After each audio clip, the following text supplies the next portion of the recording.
Hello, welcome to Woodland Permaculture. I'm Jenny Wood. Today's video is just a check-in. Let's take a look at some of my permaculture progress and what I'm observing around here. First is the apple tree. After providing nourishment for the bees this spring, it's beginning to yield its fruit and apples are growing. Like in Isaiah, my wilderness is becoming a fruitful field and one day maybe even counted as a forest. The apples are small and fuzzy, but already changing color from their original green. I hope they get a little bigger. Maybe someone out there who has grown apples can tell me if you think these will get much bigger.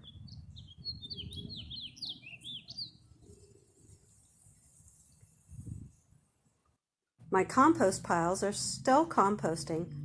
I'll be adding more material to the newer one tomorrow. Soon they will be providing nourishment for my first trees and plants while building the soil beneath them and putting carbon back into the ground. The side yard will be changing soon. I'll be removing the river rocks and stepping stones to make way for some dirt, compost, and my plantings. I'll find new uses for these materials in other projects like my pond or maybe garden edging. And I still love my wind chimes and hummingbird feeder even though I haven't seen a hummingbird yet.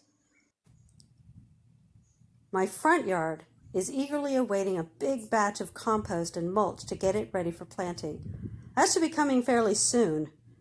The cardboard will be a great weed blocker and will help build the soil.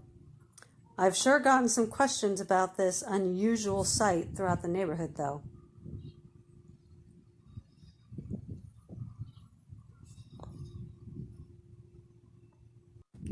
A friend gave me these strawberries that are doing really well and producing some yummy berries. I can't wait to find out where they will go in my yard. Remember these? My morning glories. They started out as tiny seedlings from my lovely daughter Vienna's house, and now they are climbing up the trellis I made for them just a week or two ago. I love that I will have beautiful flowers from her yard that will also be great pollinator attractors for my fruit trees. Vienna also gave me this gorgeous iris for Mother's Day. It will be a great addition to the climbing plants by the back wall of my garden. I need to make another trellis for it though. I've also acquired some succulents from a lady who lives nearby. I'm going to try my hand at that. And I also got a couple of canna lily rhizomes that are sprouting and the beautiful leaves are stretching up towards the sky. These are the onions that I planted from other onions. I'm looking forward to seeing how they turn out. There are so many easy ways to grow food for free and cheaply. These are my first veggie seedlings: sage, cauliflower, a tomato and arugula, and peppers. Not all of them survived, unfortunately, but it's a start, and I'm still at the very beginning of my learning, so I try not to give myself too hard of a time. Speaking of seedlings, these are my second and third tries at ones that wouldn't sprout right away. The tomatoes are looking great. Some new broccoli is doing really well, but the strawberries are still a bit iffy. This is my third try with them, and they are still tiny. They're surviving, and they're growing very slowly, but hopefully they'll get bigger. I only got one milkweed sprout from my seeds. Luckily, a friend sent me some more. I'll show you those in a few minutes. Here are some more strawberry seedlings, very tiny, and a surprise morning glory sprout, a volunteer. Here's my chives, and they're doing well. And finally, the swallowtail fennel, which I hope will bring some more butterflies into my yard. Here are the sprouts from the seeds that my friend sent me of more milkweed.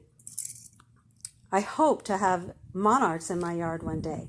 Milkweed is the only plant that their caterpillars will eat, and since monarchs are quickly dwindling, we should all grow some milkweed. The house came with this butterfly bush, which has produced some gorgeous purple flowers. I've only seen one butterfly near it though. I'll just keep watching.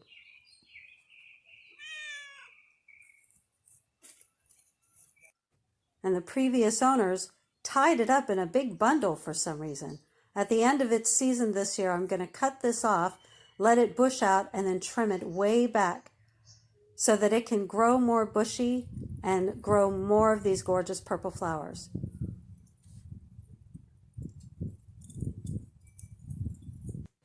And here's the fruitless mulberry. When we moved in, it was dormant, bare, and unattractive, but now it has become lush and lovely and brought much needed shade on these hot summer days this last week. It also provides habitat for birds and is a jungle gem for my cats. Well, that's my check-in for today. After the extreme heat this week, we were blessed with a rainstorm yesterday. God knows just what we need and when. But are we not all beggars? Do we not all depend upon God for all the substance which we have?